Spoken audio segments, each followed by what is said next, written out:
The 2025 midterm elections have come to an end, and just a week later, the 12 winning senators were officially proclaimed, the fastest Senate proclamation in our country's electoral history. But before that, many Filipinos were surprised by the results. The outcome was quite different from what pre-election surveys had predicted. For instance, the unexpected entry of Bam Aquino and Kiko Pangilinan into the top 5, despite barely hanging on by a thread in various surveys. In contrast, Bong Revilla and Nancy Binay, who are usually consistent in survey rankings, didn't make it to the winning circle. So now, the question is, what happened? To give us an insightful assessment of the recently concluded midterm polls, I'm joined today by a political expert, Michael Henry Yusinko, Senior Research Fellow at the Ateneo Policy Center. Hello, Mr. Michael. Welcome po sa ating B-Side Podcast. Just to give context lang, kasi on the pre-election surveys, we've seen the names of figures like Bong Revilla, who is known for his Buduts campaign, Willie Revilla may also, although in the past few weeks hindi na siya pumasok ng Magic 12, but he's still pasok pa rin siya within the margin na potential makapasok, and the likes of even Manny Pacquiao, our pambansang kamao. So can you give us the picture, sir? What happened? Are Filipinos becoming more cerebral now, or rather than basing on personalities? Go ahead, sir. Well, certainly the results will invite us to think that way, or to make that kind of conclusion. But I would step on the brakes a little bit. So first, we still need to dig deeper with regards to the voting patterns, and also the breakdown of how Filipinos voted. So we're seeing patches of information, but I think we need sufficient time to pass for us to be able to, look at it from a wholer or broader perspective. But certainly there are outcomes in this election that in a way reveals a certain possible changes that's happening, or that are happening in the electorate. So what are those outcomes? So you mentioned one of them, that yung senatorial election seems to be different from those election surveys predicted. So why is that? One reason is if you look at the results themselves, what do you notice? First, you notice celebrities are out. Bong Revilla, Manny Pacquiao, Ben Tulfo, Willie Revillame, all of whom were playing significantly well in election surveys. But in the end, out sila. What else do you see? So that's one. What else do you see? You see celebrity and also dynastic candidates performing very poorly as compared to the election survey. So who are they? Erwin Tulfo, right? Supposed to be dapat number 1. Pero wala, number 6 lang. And also Senator Cayetano, Senator Soto, right? Supposed to be in the top 6 kung masusunod yung surveys. Where are they? Bottom 6. Abby Binay, Bong Revilla, talo, right? So what do these outcomes tell us? For me, I think it seems voters, particularly Gen Z and millennial voters, because they make up the 60% of the registered voters or the electorate, they are saying, or they are telling us, that they will reject dynastic candidates if they can. In other words, if they have a choice, they will choose the non-dynastic candidates. And that's partially the explanation why you have Bam Aquino, you have Kiko Pangilinan, and Marcoleta at the top 6. Diba? Kasi para sa akin, if the voter had a choice, pipiliin niya yung mga non-dynastic candidates at i-reject niya yung mga dynastic candidates. Sila Binay, sila Revilla. Right? And also, Gen Z and millennial voters, I think, rejected celebrities. And that can be seen not just in the senatorial election. You can see that all over the Philippines, right? In the elections at the local level, sila Mocha Uso natalo, Lucky Manzano natalo, right? And even the rejection of dynastic candidates, you can see in some local elections. Meaning to say, if voters had a choice, they will reject a dynastic candidate. No? So, nangyari yan kay Cynthia Villar. They chose a non-dynastic candidate over a dynastic candidate, Cynthia Villar. Gwen Garcia, right? Governor of Cebu, they chose a non-dynastic candidate over a dynastic candidate. So, I think that's the learning that I can gather from the midterms, no, that maybe, I'm not saying completely sure, maybe Gen Z and millennial voters are telling us that if they had a choice, they will reject dynastic candidates and choose non-dynastic candidates, and also that they reject celebrities. Oh, such a powerful response, sir. So it is not just about the celebrities, but they're also shying away from this dynastic candidates even. And as what you've mentioned po, we have seen this a pattern as well on other, like example, in Las Piñas. We also have seen this in Cebu province. I think a lot more. So, sorry. So, just a supplement lang, sir, no? You've mentioned has something to do with the power of specifically millennial and the Gen Z vote, sir. So, so when we say, are they more critical? What do you think? And if they are this critical, I think, syempre, no, as media, we would like our voters to be like this, na they're not basing on celebrities or on names. So, are they more critical now more than ever, or what do you think is the reason behind this? The social media play a role po ba? Go ahead, sir. So first, again, I think it's too early to say if if our voters are already critical. No, I mean that could be the case, but I think that warrants further investigation. No, but initial impression would tell me that Gen Z and millennial voters in particular are starting to feel the hardships that we're experiencing demand real solutions. Alam mo yun, yung katulad nyo, ikaw tsaka yung mga kaedad mo, nararamdaman nyo na ang hirap na ng buhay talaga eh.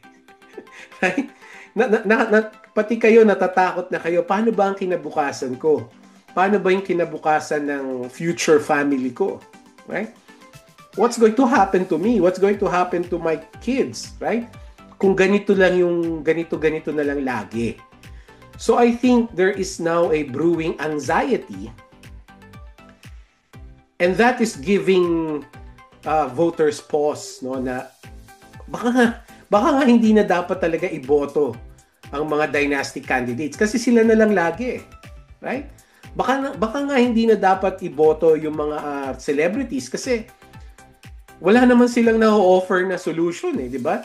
Nagsasayaw lang sila, kumakanta lang sila, bastos pa nga yung sayaw nila, bastos pa yung kanta nila, right? So I think that is now what's brewing in the minds of millennial and Gen Z voters, no? I wouldn't say that they're becoming critical or they're becoming critical thinkers, no? But they could be. But certainly, I can say there is now an anxiety brewing in their minds because of really the hardships that we're experiencing. Sobra na kasi, di ba? Yung food prices, lalong-lalo na yung climate change, right? Sobrang init na, hindi na nga nakakatuwa, right? So, because of that anxiety brewing in their minds, they're now demanding action. They're demanding solutions from government, right? Kung ang iboboto lang nila are the same old faces and the celebrities that offer nothing, paano masusolusyonan yung problema? So that's why I think the reason bakit they rejected dynasty candidates and they rejected celebrities. Thank you very much, sir. Sir, we move forward po sa our next question. You mentioned, I'd just like to provide you this context, sir, na use a survey. There was a survey last year saying na para stating or reporting the top concerns among Filipinos. The top one is the corruption. There is an inflation and rising prices for the second. Third is poverty and food security. Fourth is employment and livelihood. And fifth is education and healthcare. And basing on this survey, we can see the top 5 candidates are rallying for this certain issues. So, given nga, sir, yung sinabi mo kanina that the Filipinos are now do have an anxiety now, so that's why hindi na sila pwede masyado ng mga budots, yung mga entertainment type of campaigning. So as we can see, diba, yung top 5, they're rallying a certain cause. Bongo for healthcare, Bamakino for education and livelihood. Third, peace and order.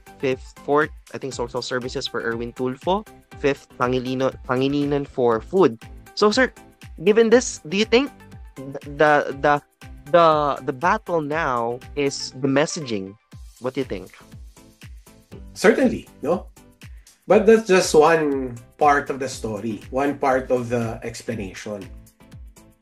For Bam and Kiko, the more important part of the explanation is not just, having the correct messaging, but also delivering that on the ground effectively.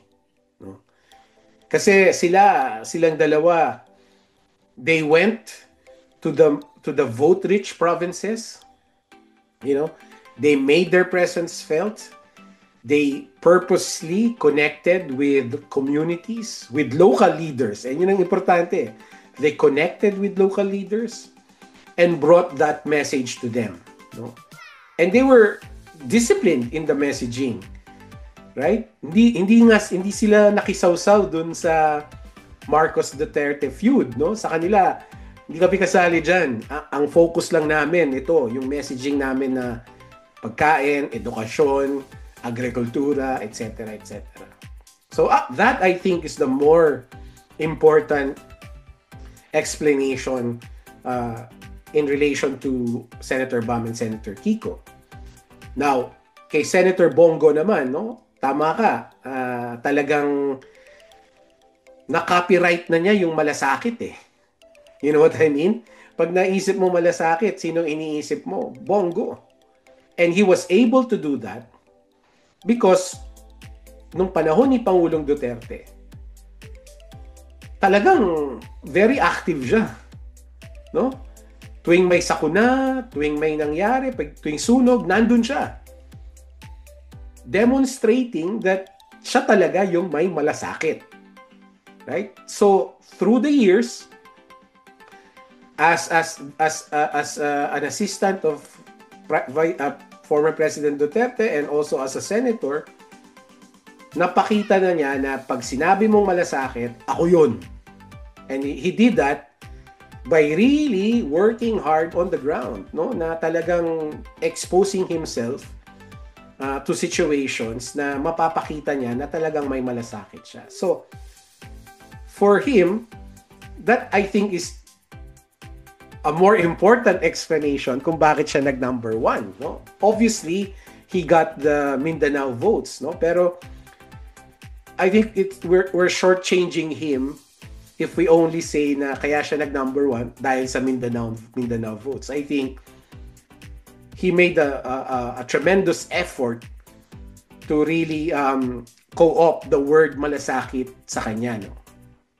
So yun, that's the way I would look at it. So one side of the story, obviously, yung sinabi mo na yung mga nasa top 5, parang they stuck to the correct messaging or the messaging that resonates with the public. But even more important than that is that they were able to effectively deliver that messaging to the public, to the voters.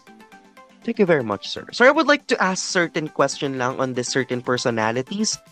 Given that the Erwin Tulfo is on the 4th ranking, bakit hindi siya, sir, nabuhat? Bakit hindi nabuhat, sir, si Ben Tulfo? What do you think?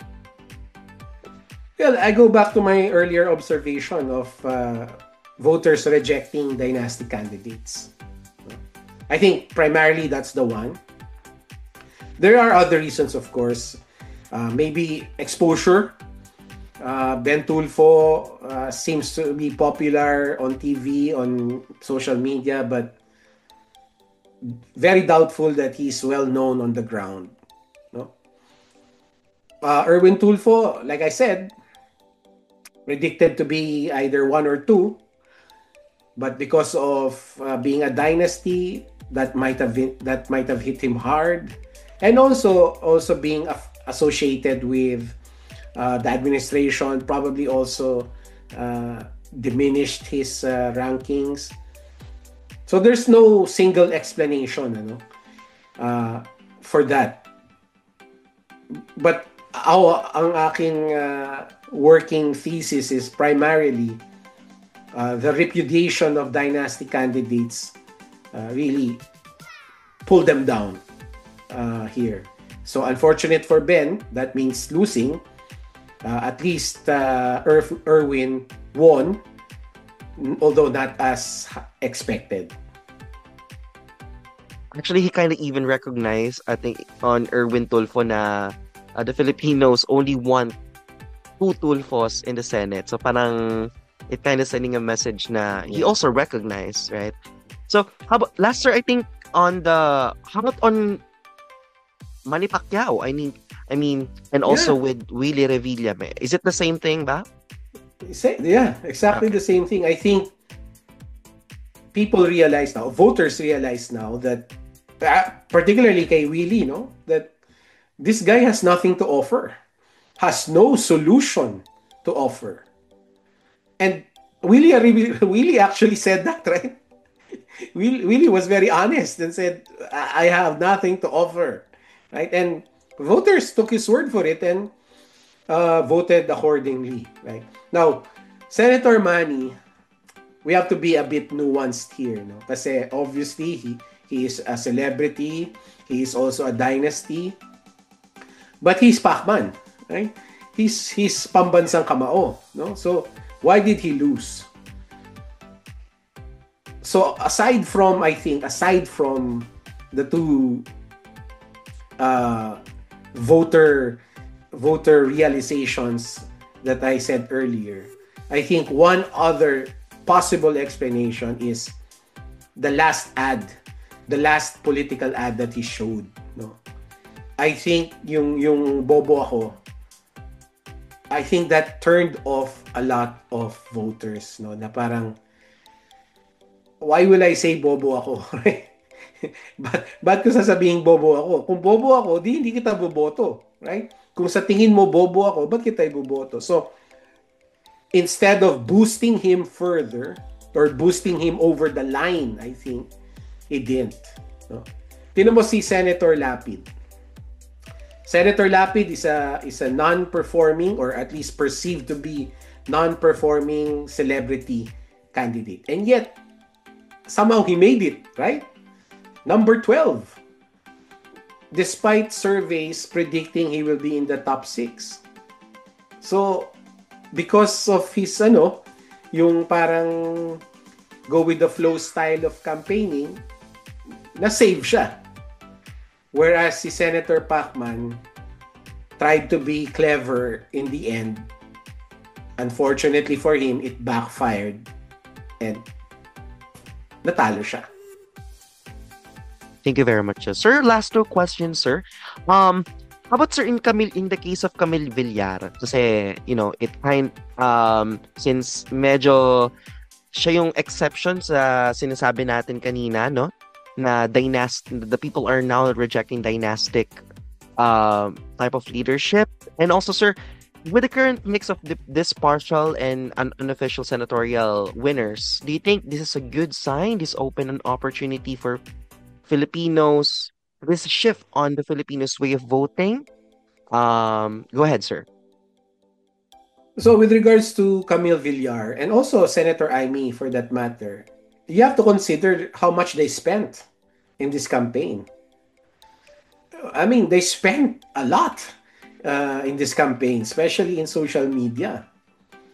No, so the fact that they won shouldn't be a surprise, no, given how much they spent. But it should be a cause for alarm.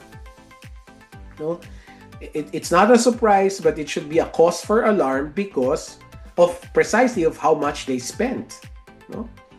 Kasi ang tatanungin mo na ngayon, paano nila babawiin yun?